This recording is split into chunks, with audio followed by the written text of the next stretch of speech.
What is a pyramid? If that's not a pyramid, what's a pyramid? 40 ሚሊዮን ብር ቅጣት እና የ17 ዓመት እስራት። ኢትዮጵያ በአጭበርባሪዎች ላይ ክንዷን አጠንክራለች። ይሄው ውሳኔ ለፊንቴክ አምባሳደሮችና ባለቤቶች አስደንጋጭ መርዶ ነው። እኛስ ምን ይጠብቀናል የሚል ሐሳብ እንቅልፍ ነስቷቸዋል። ቅጣቱ የተላለፈው በሌላኛው አጭበርባሪ ድርጅት ቲያንስ ኢትዮጵያ ቢዝነስ ኃላፊነቱ የተወሰነ የግል ማህበርና አመራሮቹ ላይ ነው። ከአመራሮቹ አንዱ ቻይናዊ ሲሆን ሁለተኛው ኢትዮጵያዊ ነው። ቲያንስ የፒራሚድ ስኪም ወንጀልን ወደ ኢትዮጵያ ካመጡ ድርጅቶች መሃል ፈርቀዳጁ ነው። ለዓመታት ይሄን ህዝብ በሶስት ማዕዘን የማጭበርበሪያ ስልታቸው በህግ የተደረሰበት ከ40 ሚሊዮን ብር በላይና ያልተደረሰበት ብዙ ቢሊዮን ብር በልተውታል። በኋላም ሲደረስባቸው የድርጅት ስም ለውጠው ሲበዘብዙ ኖረዋል። ዊዝደም ኢምፓየር ትሬዲንግ፣ ሪች ፉድ ፕሮሰሲንግ፣ ሪል ራይዝ ትሬዲንግ፣ ይሄ ሁሉ ስም የቲያንስ ቅጥያ ነው። አሁን ተራቸው ደርሶ የተያዙት ማረሚያ ተጥለዋል። ያመለጡትም እየታደኑ ነው። ነገር ግን ዛሬም ግዙፍ ስም ያላቸው በፒራሚድ ስኪም የሚጠረጠሩ ድርጅቶች አሉ። ከነዚህ ውስጥ አንዱ በመንግስት ሚዲያ ጭምር የፒራሚድ ስኪም እንደሚሰራ የሚያረጋግጥ የምርመራ ዘገባ ተሰርቶበታል። ነገር ግን ድርጅቱ አሁን ትልቅ ፋብሪካ አቁሞ እውቅናውን አስፋፍቶ በውበት መጠበቂያ ኮስሞቲክስ ስራ ላይ ይገኛል። ወጣቶችን ይመለመላል፣ ስልጠና ይሰጣል፣ ያነቃቃል። ድርጅቱን የምታውቁ እስቲ ኮመንት ላይ ስሙን ጻፉልን። ይሄ ግዙፍ ድርጅት እውነት የፒራሚድ ስኪም አጭበርባሪ ነው ወይስ የመልቲ ሌቭል ማርኬቲንግ MLM ስርዓት ተጠቃሚ? MLM ማለት ከፒራሚድ ስኪም ጋር የሚመሳሰል ባህሪ ያለው ነገር ግን ህጋዊ የሆነ አሰራር ነው። ዛሬ የምርመራ ዘገባችን የሚያተኩረው በሶስት ማዕዘን ቅርጽ ቢሊየን ብሮች ስለሚታፈስበት የማጭበርበር ድርጊት ነው። As the name suggests, a pyramid scheme is an investment scam which revolves around current investors receiving money by recruiting new members. ከአበበ ቀምተህ ለዓለሙ ትሰጣለህ፣ ዓለሙ የተሰጠውን ላንተ ይሰጣል። በመጨረሻ ግን ዓለሙ የሚሰጠው ሲያጣ ድርጅቱ ይፈርሳል። አንተ ትርፍን ይዘህ ትወጣለህ። አበበና ዓለሙ ባዶ እጃቸውን እያጨበጨቡ ይቀራሉ። ይህ አደገኛው የፒራሚድ ንግድ ማሳያ ነው። ለምሳሌ በቲያንስ ታሪክ ከፒራሚዱ አናት ላይ ተቀምጠው ከነበሩ የሶስት ማዕዘኑ ማፊያዎች መሃል ወይዘሮ ስዑድ ሙክታር አንዷ ነች።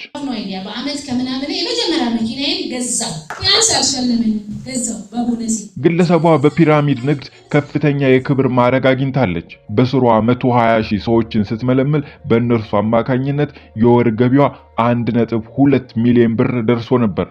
ከእርሷ ስር 4 ጭፍራዎች አሏት። አራቱ ጭፍራዎቿ እያንዳንዳቸው 4000 አባላት አሏቸው።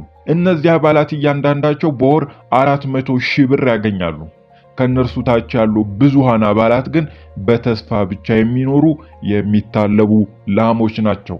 ብሩ ከየት ነው የሚመጣው ካላችሁ ከምርት ሽያጭ፣ ከስልጠና ክፍያና ከድርጅቱ ትርፍ ክፍያ ነው። ታዲያ ምርት ሸጠው ከሆነ ስራ እኮ ነው ትሉ ይሆናል። ነገሩ ግን ወዲህ ነው።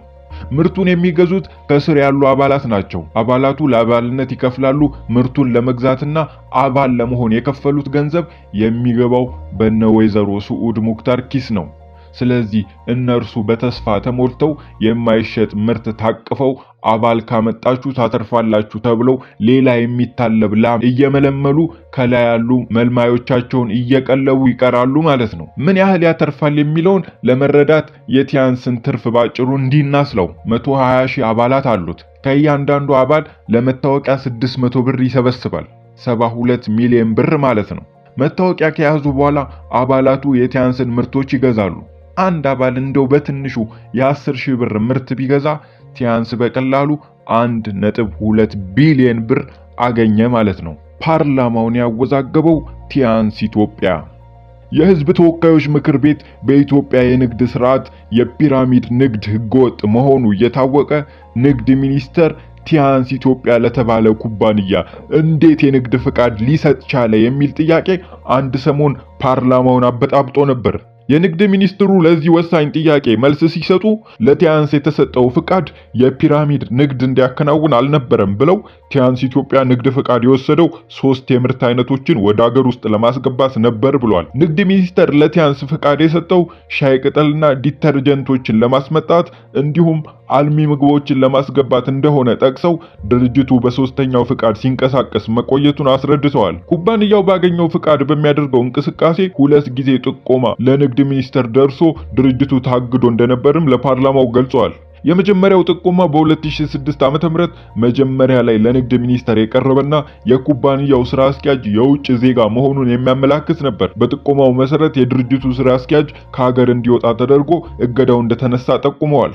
እንዲሁ በ2006 ዓ.ም መጨረሻ ላይ ደግሞ ፍቃድ የሌላቸው አከፋፋዮች ቲያንስ ኢትዮጵያ የሚያስመጣቸውን ምርቶች እያከፋፈሉ መሆኑን የሚያመለክት ጥቆማ ለሚኒስተሩ መድረሱን አስታውሰዋል። ንግድ ፍቃድ ለሌላቸው አከፋፋዮች ምርቱን የማቅረብ ተግባር ዳግመኛ እንደማይፈጽም ግዴታ ገብቶ እገዳው እንደተነሳለት ሚኒስተሩ ይገልጻሉ።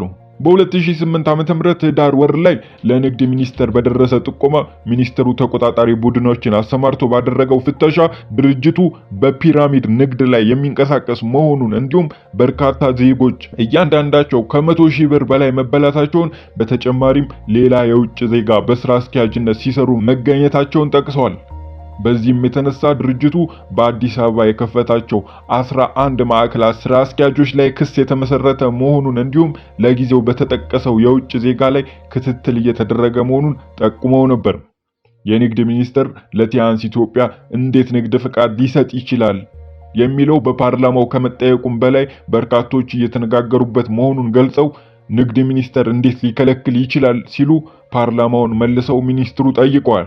በሕጉ መሰረት መሟላት የሚገባቸው የግብር መለያ ቁጥር፣ ካፒታል፣ የብቃት ማረጋገጫ ካቀረበ ንግድ ሚኒስቴር የንግድ ፍቃድ ሊከለክል አይችልም ብለዋል። በዚህ መንገድ ሕጋዊ ፍቃድ ይዘው ህዝቡን ሲያልቡ የነበሩ የቲያንስ ዋና አለቆች እስከ 17 ዓመት የሚደርስ የእስር ፍርድ ተፈርዶባቸዋል። ያልተያዙ ሌሎች ማፊያዎችም አሉ። ፋና ብሮድካስቲንግ ኮርፖሬት የምርመራ ዘገባ ሰርቶ የፒራሚድ ስኪም የሚያከናውን ድርጅት ነው ያለው ሌላኛው ኢቲኬር ዛሬም በገበያው ላይ ያለ ህጋዊ ድርጅት ነኝ የሚል ግዙፍ ካፒታል የሚያንቀሳቅስ ካምፓኒ ነው። ፋና እንደሰራው ዘገባ ከሆነ የደረሰውን መረጃ ለማጣራት የጋዜጠኞች ቡድን አቋቁሞ ጉዳዩን በመመርመር እንደተገነዘበው ኢቲኬር የተሰኘው ድርጅት በፒራሚድ የንግድ ስርዓት ወይም ፒራሚድ ስኪም ላይ መሰማራቱ በመረጃ ደርሼበታለሁ ብሎ ነበር። ጋዜጠኞች በአዲስ አበባ ከተማ በሚገኙ 2 ቢሮዎች ተመዝጋቢ መስለው ባደረጉት ቆይታም የፒራሚድ ንግዱ አባል እንዲሆኑ የተለያዩ ማባቢያዎች ቀርበውላቸዋል ብሏል።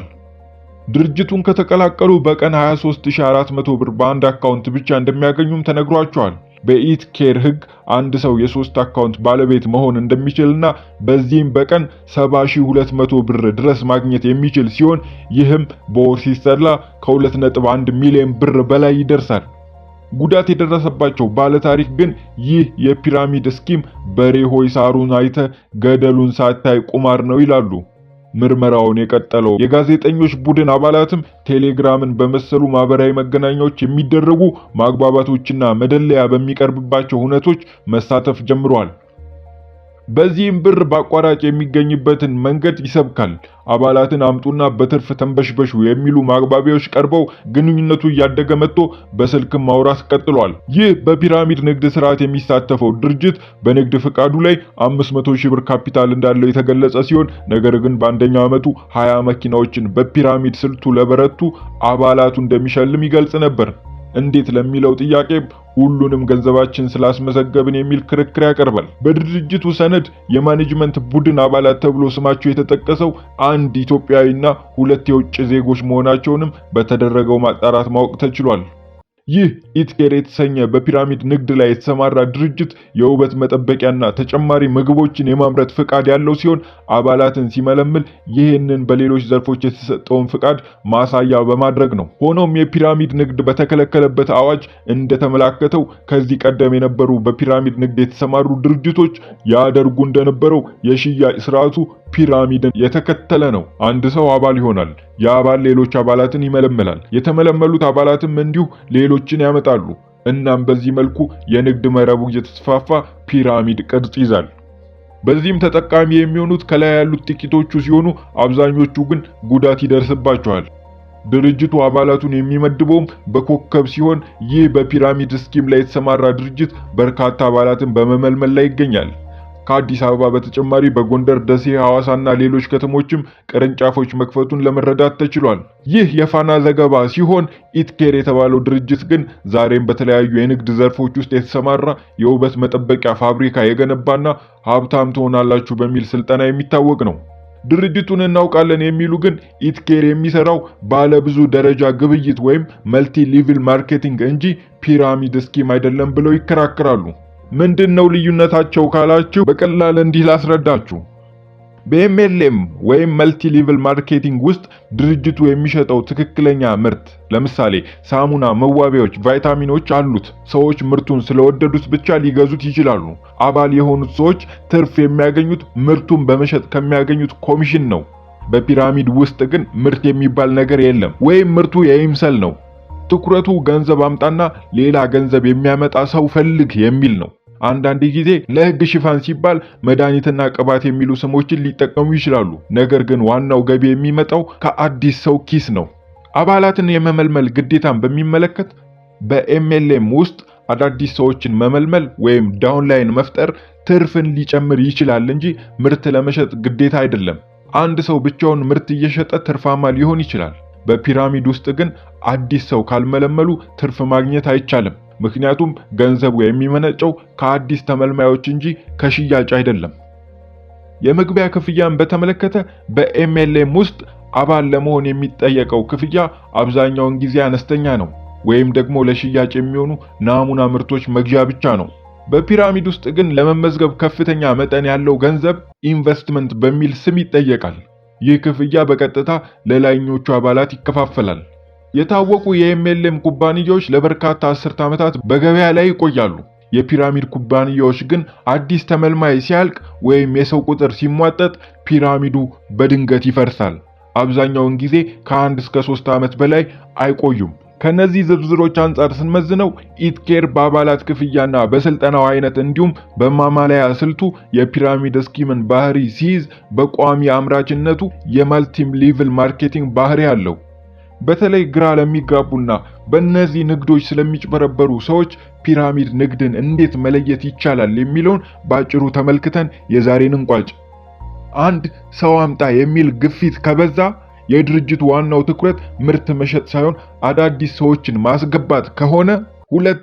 ለመመዝገብ የግድ ከፍተኛ ገንዘብ መክፈል ካለብህ፣ 3. በጥቂት ቀናት ወይም ወራት ውስጥ ሚሊዮነር ትሆናለህ የሚል የተጋነነ ተስፋ ከሰጡ፣ 4. ገንዘቡ በትክክል ከየት እንደሚመጣና ድርጅቱ ምን እንደሚሰራ በግልጽ ማወቅ ካልቻልክ የኔ ወንድም ከመበላት በፊት ፈጥነህ አምልጥ። አዲስ አገልግሎት ነበር።